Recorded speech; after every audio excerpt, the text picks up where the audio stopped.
let's get right to dimensioning this locator part drawing. Now, generally, we won't need to go back and forth too much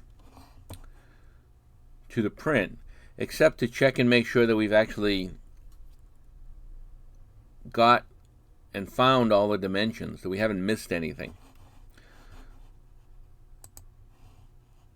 We should have dimensioned our drawing properly, so all the dimensions will just be pulling directly off of our drawing. We have to try to use the rules that we've talked about last week from our PowerPoint. So we basically here we just want to try to avoid overlapping any dimension lines. So what we're going to do is we're going to put horizontal dimensions up on the top in this drawing, and we're going to put vertical dimensions out on the side. And as I do this, you'll see how this method will prevent overlapping lines. Now, before we get started, let's go into Format and go to our dimension style. If we take a quick look at our drawing, we see two things. One is we see that as we look at our dimensions, all our dimensions are specified either with 2 decimal points or only 1 decimal point. So let's set up so that we can easily operate in that manner. So let's take our standard dimension style, modify it, and let's set the precision, so that will be in primary units, set the precision to 1 decimal point. Go ahead and click OK. And then when you come back here, don't close, but go ahead and click New. And what we're going to do is we're going to create another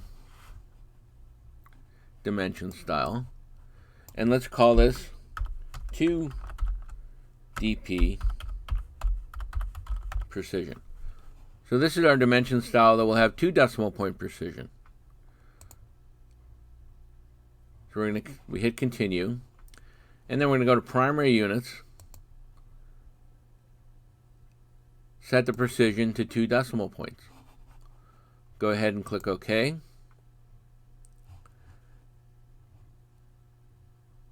Now this 2dp precision, let's choose that as the current. So we're going to go ahead and click Set Current. So click on this and then Set Current.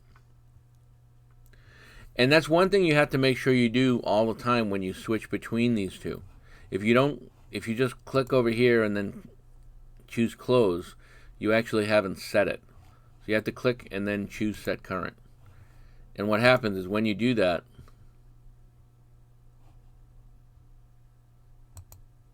you'll see the change happen down here. So only then can you click Close.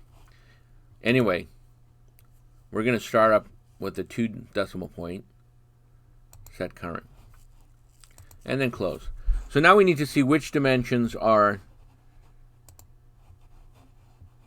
2 decimal point dimensions. So you have the 0.25 here, the 1.75, the 2.25 for this distance, and then the 0.25 in the back.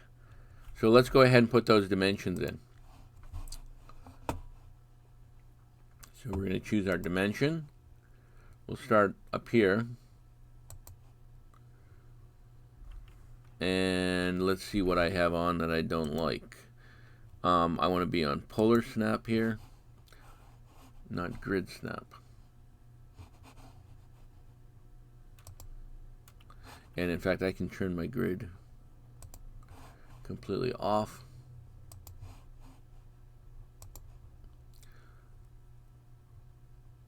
So I grab that dimension and I pull it up 1.75, and then we want to get our center dimension to this hole.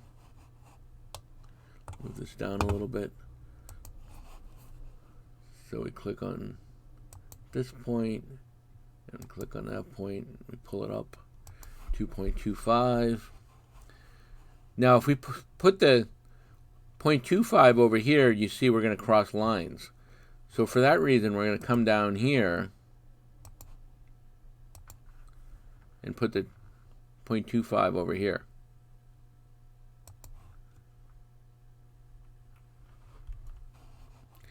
And then we have this 0.25 right here, which we'll put on the top. We'll click here and there. Remember, you always want to click on the outside of the dimension. And just let me show you as a reminder, you don't want to do this, because when you do that, you overlap the drawing. When you do it this way, oh, I didn't click on the point on the actual corner.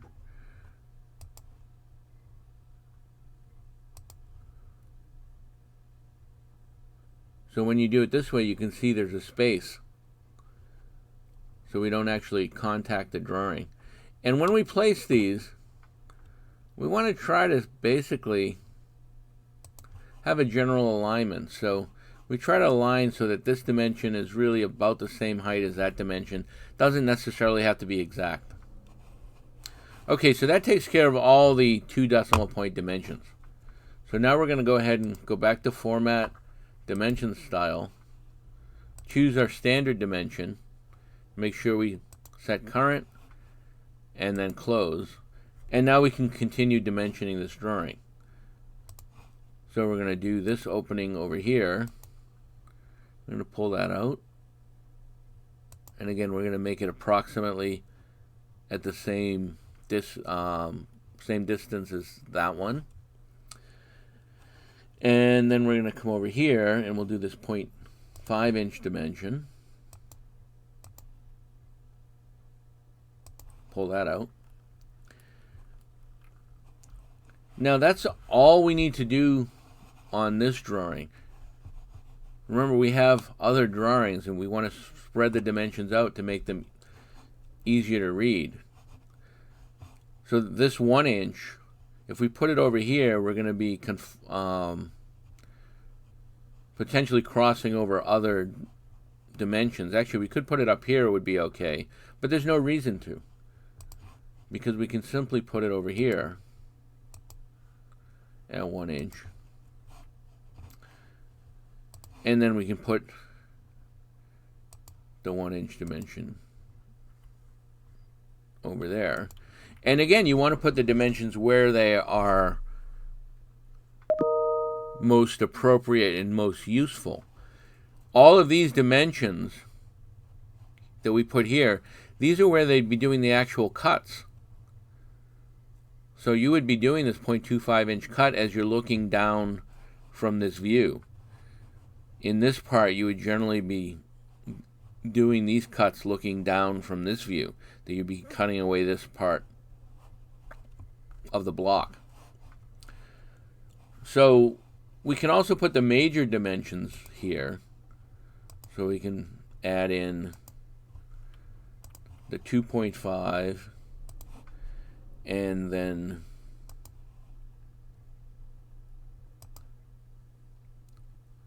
the 5.0 for the length.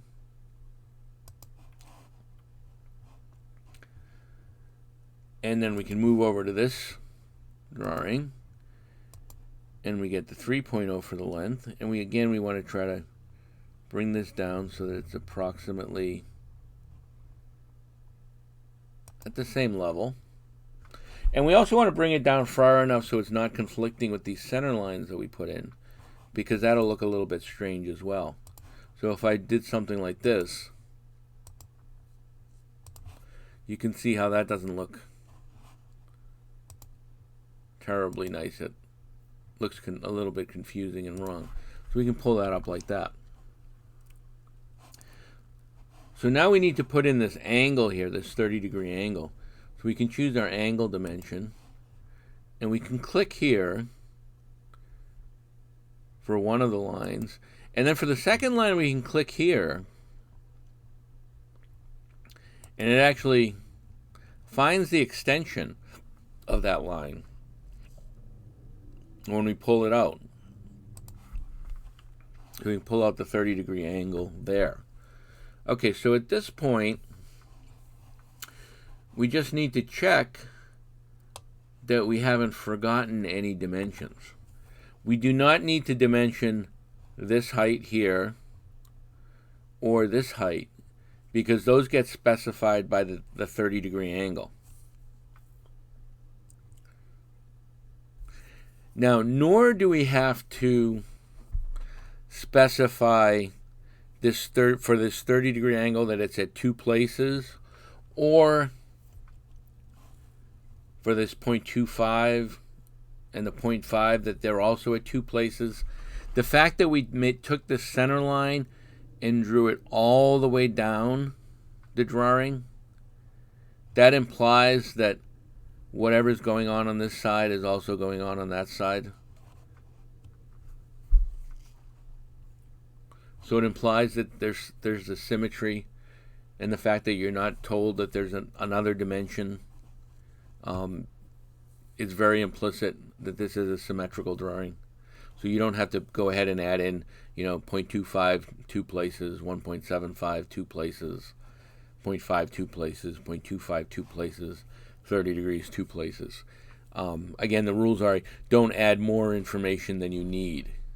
In situations like that 1039B drawing, we have other circles and we had other holes, and you want to make sure that it's explicitly clear that all those holes are the same.